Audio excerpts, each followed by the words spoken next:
கிறிஸ்துவுக்குள் அன்பான சகோதரி ஆண்டவராக இயேசு கிறிஸ்துவின் ஈடு இணையற்ற நாமத்திலே உங்களுடைய ஆவரம் மீண்டுமாக வாழ்த்துகிறேன். நாளே தெரிந்து கொண்ட வேத பகுதி உபாகமம் புஸ்தகம் 28ஆம் அதிகாரம் 2வது வசனம் சொல்லுகிறது, நீ உன் தேவனாகிய கர்த்தரின் சத்தத்துக்கு செவி கொடுக்கும் போது இப்போது சொல்லப்படும் ஆசீர்வாதங்கள் எல்லாம் உன்மேல் வந்து பலிக்கும்.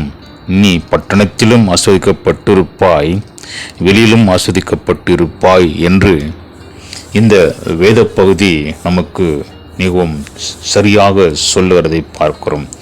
ஒரு சத்தத்துக்கு நாம் செவி கொடுக்கிற போது கர்த்தர் அநேக ஆசீர்வாதங்களை உண்மையில் வந்து பலிக்கும், உங்களுக்கு சேரும் என்று சொல்லி கர்த்தர் உங்களை ஆசீர்வதிப்பார், உங்களை உயர்த்துவார், மேன்மைப்படுத்துவார், கீர்த்தியும் புகழ்ச்சியுமாய் வைப்பார் என்று சொல்லி இந்த வேத பகுதி மிகவும் நேர்த்தியாக சொல்லுகிறதை நம்மால் பார்க்க முடியும். அவர் சத்தத்துக்கு செவி கொடுக்கிற ஜனங்களாய், அவர் சத்தத்துக்கு செவி கொடுக்கிற ஆடுகளாய், அவர் சத்தத்துக்கு செவி கொடுக்கிற ஜனங்களாய், கர்த்தர் சொல்லப்படுகிற வார்த்தைகளுக்கு, அவர் சொல்லுகிற அந்த சத்தியத்திற்கு, அவர் சொல்லுகிற கட்டளைகளுக்கு, அவர் சொல்லுகிற எல்லா வார்த்தைகளுக்கும் கீழ்ப்படிந்து நாம் நடக்கும் போது, நான் கீழ்ப்படிந்து செயல்படுகிற போது, அவர் சித்தத்துக்கு கீழ்ப்படிந்து நடக்கிற போது, கர்த்தர் சொல்லுகிற ஒவ்வொரு வார்த்தைகளுக்கும் நாம் கீழ்ப்படிந்து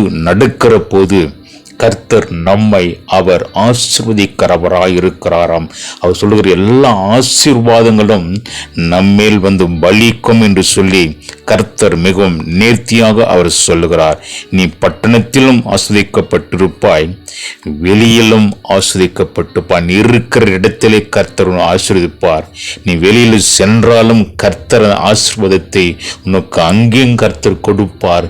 இருக்கிடத்திலும் கர்த்தர் உனக்கு ஆசீர்வாதம் வரும் என்று சொல்லி எங்க சென்றாலும் எங்க இருந்தாலும் கர்த்தருடைய ஆசீர்வாதம் உன் மேல் வந்து பலிக்கும், உனக்கு வந்து கொடுக்கப்படும், உனக்கு வாய்க்கும், உனக்கு நன்மையாய் இருக்கும், ஆசீர்வாதமாய் இருக்கும், உனக்கு பூர்ண சமாதானத்தையும் ஆசீர்வாதம் நிறைவும் கர்த்தர் கொடுக்கிற தேவன் என்று சொல்லி அவர் வாக்கு பண்ணுகிறவராய் இருக்கிறார். சொல்லுகிற ஒரே ஒரு காரியம், நீங்க அவர் சத்தத்துக்கு செவி கொடுக்கிற போது, ஒரு வார்த்தைக்கு நீங்கள் செவி கொடுக்கிற போது கர்த்தர் உங்களை அவர் ஆசீர்வதித்து உயர்த்த அவர் போதுமானவராயிருக்காரு.